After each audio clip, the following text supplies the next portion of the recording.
It's coming in. Right, first of all, on the on-field nonsense, John says there's been no major trouble at Hampden with Celtic and Rangers for decades. The game at Ibrox was inadequately policed. Paul says, Ryan, regards to pyrotechnics, you're 100% right. But Rangers fans and idiots done it to be identified and banned. Brian says, don't really agree with Ryan, but yes, the Old Firm game should have walls of police at each end. Green Machine says it would be great if Celtic and Rangers come out with a joint statement. And those comments I put up before, Keith. Yeah. I was thinking last night, after last night's Hotline Live, about the stuff you were saying about the walls of police, and I was thinking, I've been to tons of games where 3-4 minutes at the end, all the police come out. Why wasn't it standard practice? So what was standard practice? We should. Right, two things. Right, first and foremost, let's not allow ourselves to blame everything that happened, the events of Sunday afternoon, on the police. Right? Yeah, of course. Because in order for those events to take place, you needed two sets of supporters who can't stand each other and who were prepared to violate all sorts of rules and just decent decorum in general. So that let's not remove the blame from the people who were prepared to step onto the pitch and create the havoc that was then created, right? However, and it's a big but, Police Scotland and the Chief Constable was very quick to come out and say that she's been satisfied. She was satisfied with the way it was policed. She was satisfied with the numbers of police there. I saw a phrase in one of the statements come out from the Rangers supporters, and I would agree with what they said in it when they said, this is a woman who's marking her own homework here. It's clearly evident that there was a failure in the policing of this match. Of course. There's the pictures there are the evidence of this. Yeah.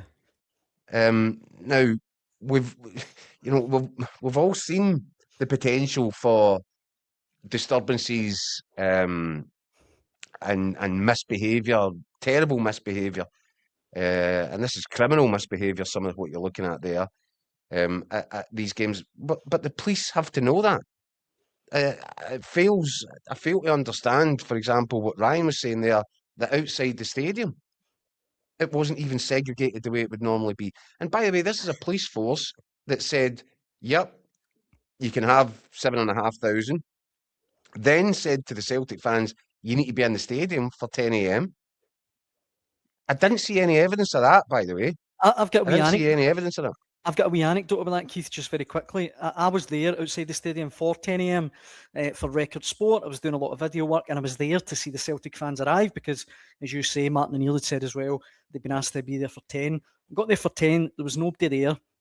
Fans eventually arrive at 11, and I did a Facebook Live where I walked around the stadium getting score predictions from people writing in, and I came round to the Broomloan stand, and I said to everyone watching, well, I'll not get through here, it's cordoned off. And I just said to a policeman, do you want to let us through? And he went, no bother. And just stepped aside. And, I just was really surprised that you could do that. Well, we're hearing accounts of groups of fans confronting each other in the streets outside the stadium. This is not the way it's meant to be. We all know the potential problems that this fixture carries with it and the baggage that it carries with it. If the police are saying that they are happy for this game to go ahead and that they're in control of it, then they've got to take control of the situation. To me, it does appear as if, I don't know if it's naivety or what it is, but all the sort of protocols and policing procedures that would normally be put in place for a game with the potential sort of a tinderbox that this game creates, I think the police have got questions to answer. I really do, and I don't think it's good enough for the Chief Constable just to come out and say she's perfectly satisfied. Yeah, I'm glad that she's perfectly satisfied. What? How can you be perfectly satisfied? Marking her own homework is the perfect way to sum it up. Yeah, and by the way, even see there, we've got some pictures with the mounted police officers, guys on horseback. Where were they? See when it was on the verge of actually going a full-scale riot when the Rangers supporters ran up towards the Celtic end. Where were they, guys? Why weren't they ordered on to exert some control, to get the situation, dampened down. I think the police will get real questions to answer on it. Yeah. But as I said, and I must repeat, that doesn't excuse any of that. Doesn't excuse any of that behaviour. That's moronic stuff. It's criminal stuff. Oh, aye. But the police are meant to be there to protect the decent individuals, and there's plenty of fans in the Celtic end, and plenty of fans all around the three sides of Ibrox at the home end. Yeah. They didn't come down onto that pitch. But I'm damn sure a lot of them would be hoping that there was a bit of protection here to stop this from escalating into something that would have been really horrific, or could have been, had certainly the potential to become really horrific. Yeah. And the police simply didn't do enough to get on top of that situation, regardless of what they might think about their own duties Aye. or actions. Mick Gannon, obviously star of the Hotline, he was on Scotland Tonight last night and talking about it. And it's funny, Keith, what a lot of people don't know is, see at the game, I was actually holding him back. He was trying to get right down there. He was running on the pitch and everything. I couldn't believe it. After Chanchvara scored the penalty. I'm joking, of course. Rebel says in the comments, and one of a few people, simple, no away fans at these games ends the problem.